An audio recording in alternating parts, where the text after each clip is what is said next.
Is for Allah, nothing but Allah. Ba is the beginning of Bismillah. Ta is for taqwa, bewaring of Allah. And Tha is for thawab, a reward. Ja is for Jannah, the garden of paradise. Ha is for Hajj, the blessed pilgrimage. Kha is for Khatam, the seal of the prophethood given to the Prophet Muhammad sallallahu alayhi wa sallam. Assalamu alaikum wa rahmatullahi wa barakatuh. Welcome to our program, Learn Arabic. This is probably the fourth episode for learning Arabic language. And as everyone knows that today, in Arabic, we do have a lot of consonants and vowels. We do have more than 27 alphabets, probably could be 28 alphabets. We do have also about 3 long vowels and 3 short vowels. It's a lot of linguistic aspects that probably should be handled here in our episodes. But before moving on to the fourth letter today, which is Tha, I would like to introduce and present all my guests today: Mahmoud from Egypt, Khalid from Bangladesh, Osama from Egypt, and Muhammad from England. Welcome to all of you to my program. And here's the first question that I would like to ask, first of all, about Arabic. We discussed before 3 important letters, Alif, Ba, Ta. So tell me more your impression about that, Osama. Do you have any comment about such alphabets? No, I found that these alphabets, for example, we have A in Arabic. Yep. It is similar to A as in father in English, okay? So I find that the A and Banta, because we have similar sounds and alphabets in the English language, for example. I found that they're easy to understand. You know, Osama, this is a very interesting point. You know why? Because one of the common features in Arabic actually is, in Arabic you can find a lot of similarities that can be found probably in a lot of European languages. Yeah. Like, for example, I would tell you here that in Arabic you can find a lot of consonants that can be found in English. But on the other hand, you can also find other consonants that probably may not be found in English. Yeah. And that's why today they classify Arabic as a Semitic language, probably very close to Persian language, Hebrew language, and Turkish Persian languages. All of such languages probably could have a lot of similarities in Arabic. But on the other hand, we do have also difference between Arabic and other European languages. Yeah, that's true. And this is probably one of the interesting points that I found in the US. For example, we have in Arabic the sound ha. Can you see that? Yeah. Okay. Can you repeat it? It's ha. Ha. Right. Sounds like that. Ha. Ha. Well, so my name is Ahmed. So when I was in the US, I was introducing myself with my name, Ahmed, and people were saying Ahmed. Yeah. Probably sometimes they say Ahmed. So this confusion between ha and ha. Exactly. So I think Okay. that this is a very important point. You know why? Because here is, in Arabic, we do have a difference between ha and ha. Well, ha is a consonant, ha is a consonant, but ha is an emphatic sound. So that means that in ha you can find additional features that probably may not be found in ha. Yeah. But if you just have a deep look in English language, you couldn't find ha in English. Yes. And this is, Osama, here. We are exploring a lot of linguistic features in the sounds of Arabic, because in ha, I would tell you that if you would like to produce ha, you are exerting much more muscular efforts. Yeah. You are actually also employing the muscles of your pharynx. And also, we don't have any voicing or any vibration in the vocal flaps at our larynx. It's something that is probably could be difficult just for the beginners, but not for everyone. But on the other hand, you can find also the sound like ha. Yeah. That sound probably can be found in Hebrew, but it's not found in English. I don't think that's found in English. Yeah. Okay, so this is about a, ba, ta. And also, yeah, Mahmoud, go ahead. I have a question. Yes, please, go ahead. Yep. Concerning the letter Ba. Yep. I have a piece of information. Yep. I like you to correct Yeah. me about it. Yes, please. As you know, in English we have 2 letters, Yep. Ba and Pa. Interesting, right? Yes, but in Arabic we just have Ba. Exactly. I came across a paper Yep. in which the letter Ba was written like we can see here, but under the letter there are 3 dots. Oh, okay. Let me just write this that. Okay, Mahmoud. Let me just write that here. You want to say that? Yes. Right. Yes. Did you find that before? Yes, Oh, exactly. okay. And you were confused about that. Yes, and I was told at that time this is pa. Oh, well. So I want to know if this is correct or Well, thank you, Mahmoud, very much for this question. I think that this is also another significant point. Yeah. Because some people might say that in Arabic letters, we probably might add just 1 dot, 2 dots, 3 dots. It doesn't matter. It depends on my desire. I would like to add 3 dots or 4 dots. But Well, I that think is Ahmed, not true. Yep. yeah, I think Ahmed, sorry for interruption, but I think that this is a kind of calligraphy, a styles in writing, okay? But it's not the whole way, or not using this all the time, okay? Well, I think that's true also, Sama. But on the other hand, we have also standard rules for writing alphabets. I mean, Yeah. for example, for writing ba here in such a way, we start from the hook and we go the straight line and we make another hook and we put such a dot. Well, yeah. Sorry to interrupt you. Yeah, but Maybe it's written in a different language. Urdu is kind of similar to Arabic. Maybe it's written in Urdu. exactly. And maybe people who speak Arabic or read Arabic Yep. they might have misunderstood it. Yep. I think that this is very interesting also because here, well, I think that Muhammad here raised a very interesting point, which is he said something in Urdu. And probably in Urdu you can find also a lot of similarities between Urdu and Arabic, and that's why people might be confused about that. But when it comes, for example, to those who speak English, so in this way we cannot say that we can add just 1 dot or 2 dots or 3 dots. No, we have standard rule here for adding how many dots. Yeah. But anyway, so if you would like to write back again to your question, Mahmoud, for ba, when we write ba, here is it again. So we start with the hook. We go the straight line and we make another hook and we put just 1 dot. Here is the question that you asked. Can I put more than 1 dot? Well, my answer is absolutely not. Well, but Osama also raised another point, which is in calligraphy you can find, well, in calligraphy, Osama, you can find different forms for writings. Yeah. But I think that we can see a lot on the slides. And here actually in the first slide actually of our episode, it says the fourth letter is tha. The fourth letter is pronounced like the first sound in 3. Do not associate this sound with the English letters tha, because the English spelling represents 2 quite distinctive sounds. I think that this is very interesting. Yeah. I think that we discussed before ba and sa. Yes, Osama, you have a please, question. Ahmed, Yes. I think that the sound tha here is very easy to learn.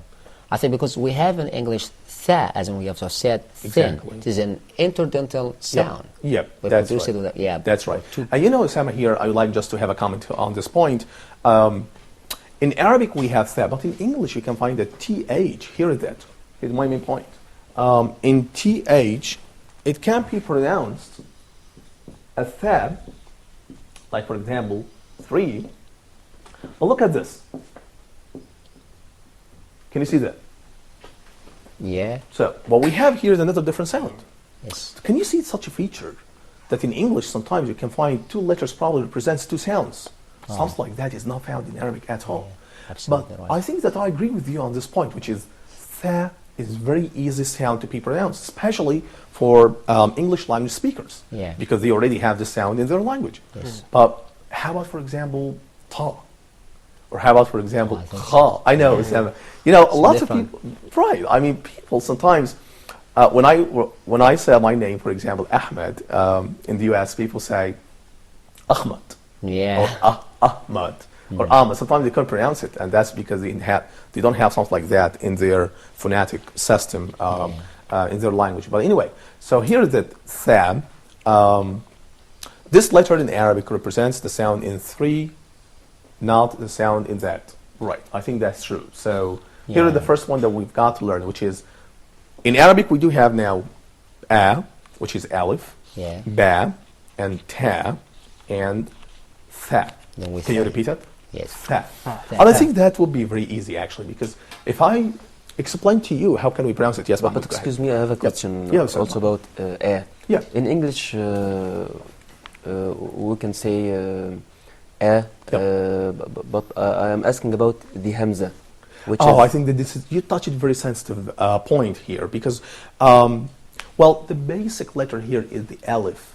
But sometimes you can use hamza, and in hamza actually we have different types of hamza. I think that Osama also raised this point before. Yeah. But you can, for example, yes. I mean, if it comes in the middle. In the middle Oh. in Arabic, we can say Quran, for Right. example. But in English, how to put it? In, Well, actually, I think that this is very interesting because in English we don't have hamza. It's Yeah. not called hamza. Probably it's called glottal stop. But on the other hand, also if you have, like for example, med or something like that, then Yeah. it can be represented in English by long vowels. One vowel. But here's the question: do we have Hamza in English? I think that would be very hard to have something like that. Some kind of similar kind of question. Yep. When you spell English, park in English, how would you spell that in Arabic? Because we don't have something sounding pa or anything like that. Oh, I think this is very interesting also because you said pa, right? Yeah. And we don't have pa in Arabic, but we just have ba, so we don't have representation for that. And that's why I think that this is probably could be another distinctive feature in Arabic language, which is in English you can find pa and ba, but in Arabic we don't have pa, we just have ba, which is voice sound, but pa is voiceless sound, right? And I think that also Osama raised a very interesting point in the last episodes when he said also that in Arabic we probably can find a voiceless pa. Voiceless ba sometimes, which is called ba musakkana or something like that. Yes. So I think that also can be found, but for ba, voice or voiceless, where we don't have explosive pa. Do we have something like that in Arabic? I don't think so. No. I don't think so. Yes, This is concerning the writing of Hamza, Yep. as Mahmoud have said. Yep. Yeah, sometimes we represent it orthographically Yep. by a or a Yep. plus apostrophe.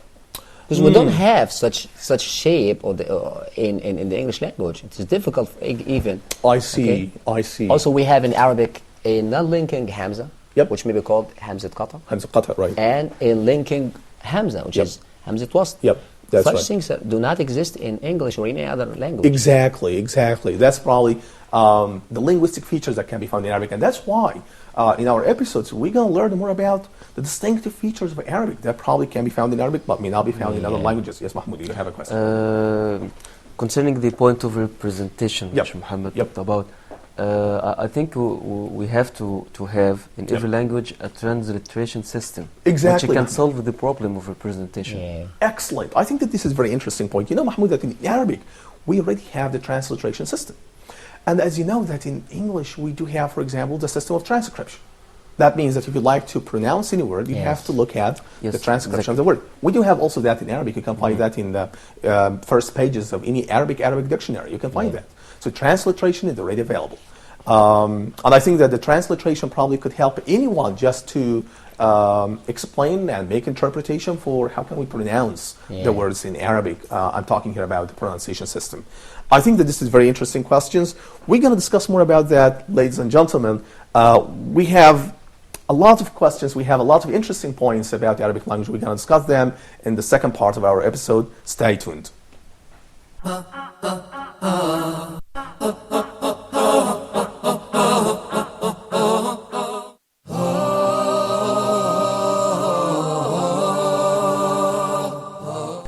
Hopefully we'll discuss some tips on how to increase the ability of getting the dua or the supplication answered. Allah delays giving you what you want and gives you a reward that is equal to that or better in this life or in the world to come, forgiving your sins and giving you good deeds. We're going to look at some questions that we've asked some of our brothers on the street.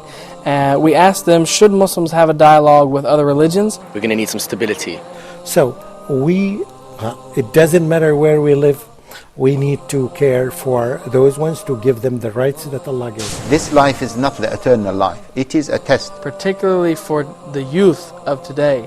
So if there are any parents or uncles or whoever is watching, if you have 16, 17, 18, 20-year-olds with you, make sure they stop doing whatever they're doing and come in and watch this show, inshallah.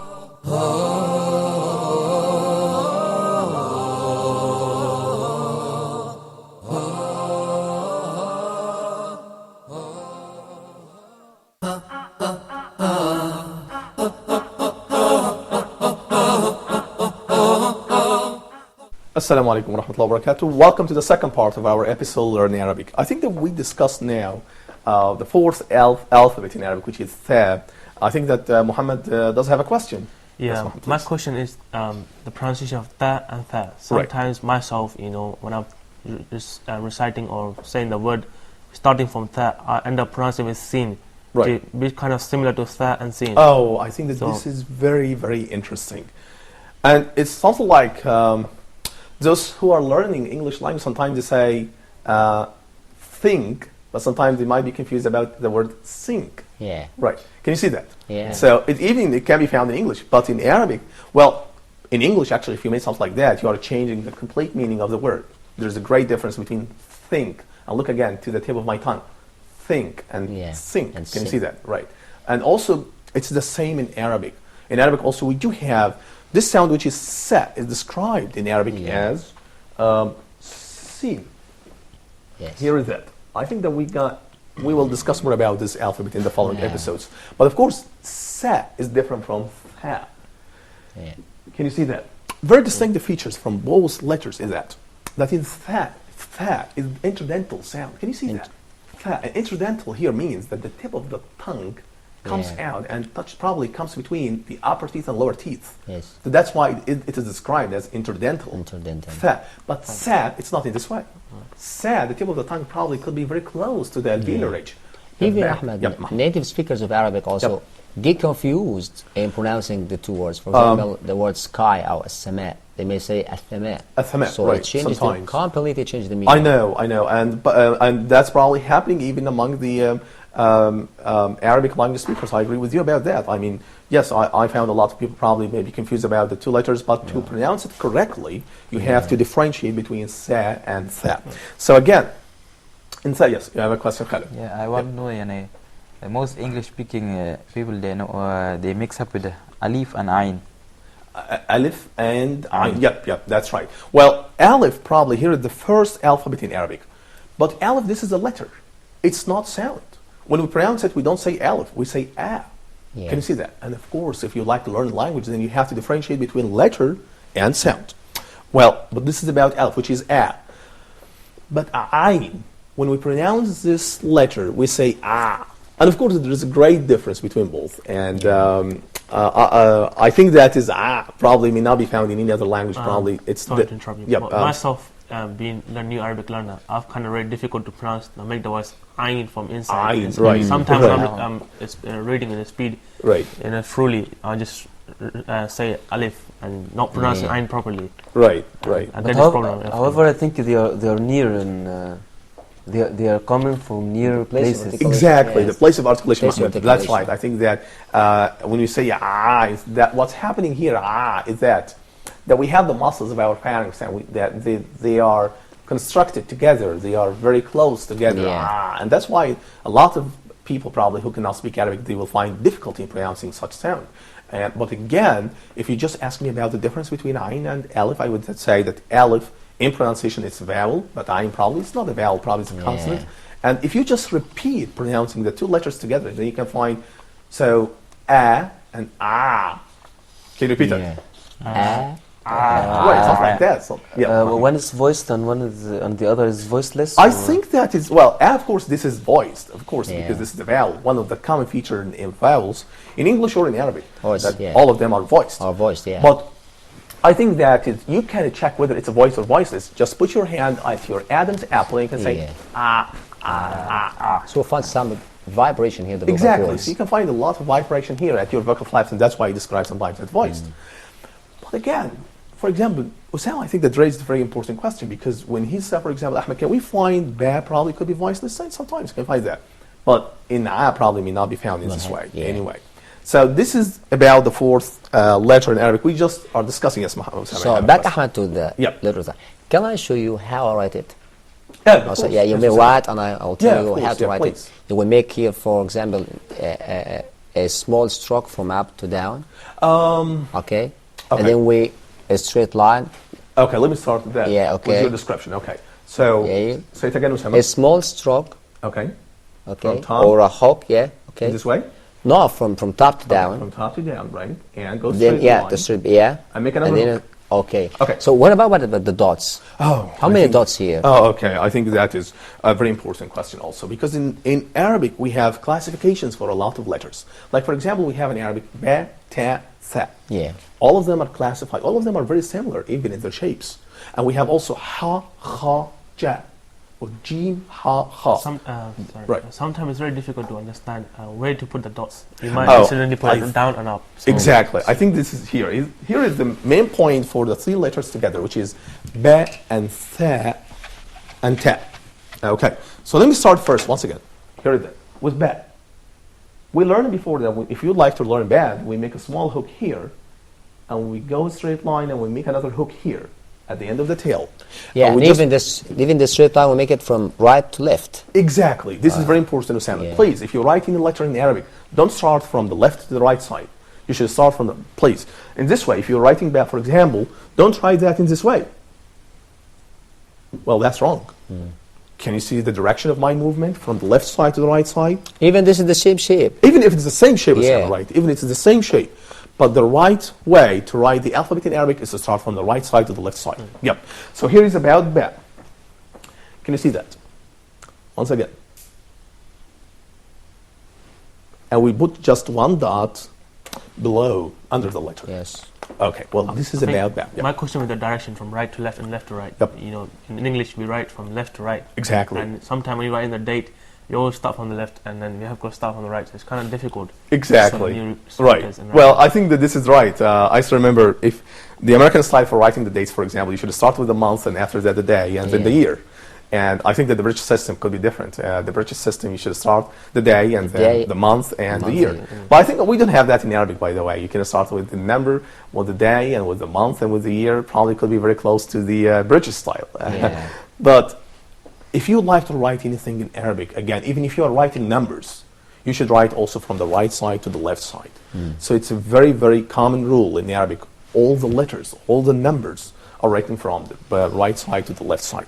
Okay, so here is about ba.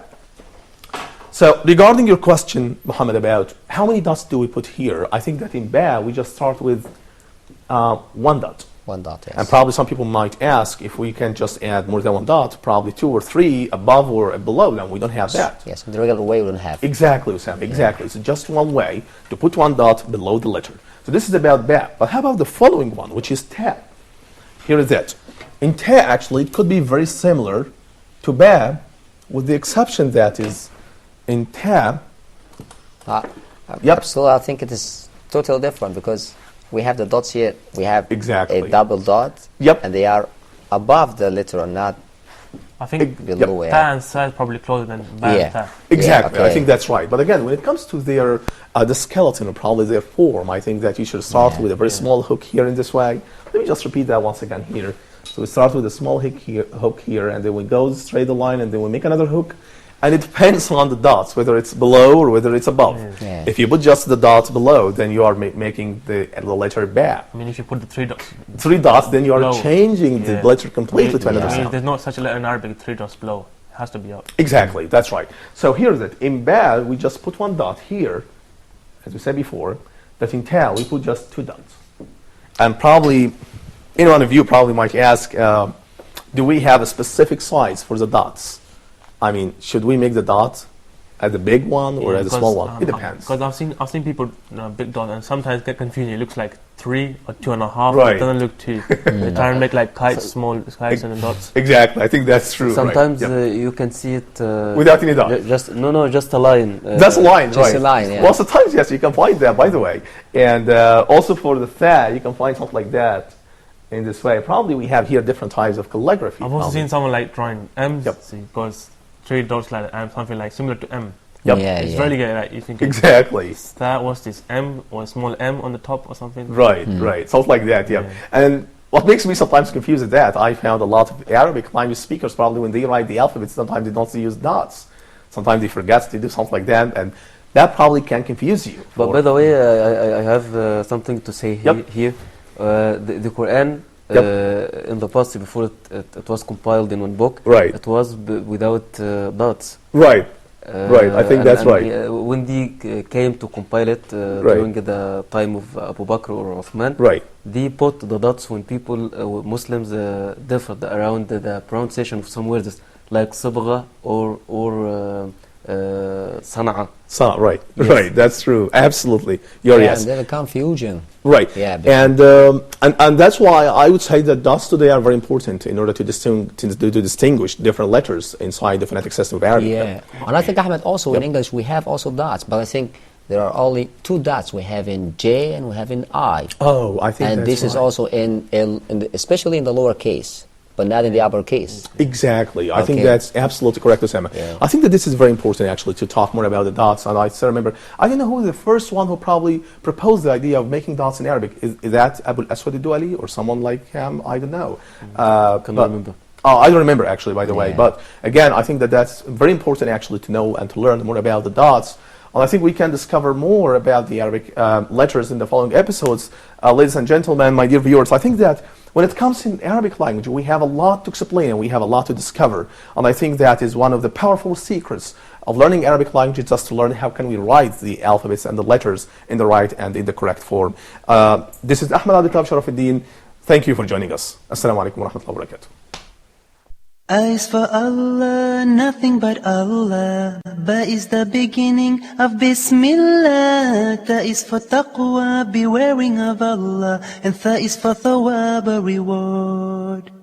Ja is for Jannah, the garden of paradise. Ha is for Hajj, the blessed pilgrimage. Kha is for Khatam, the seal of the prophethood given to the Prophet Muhammad sallallahu alayhi wa sallam.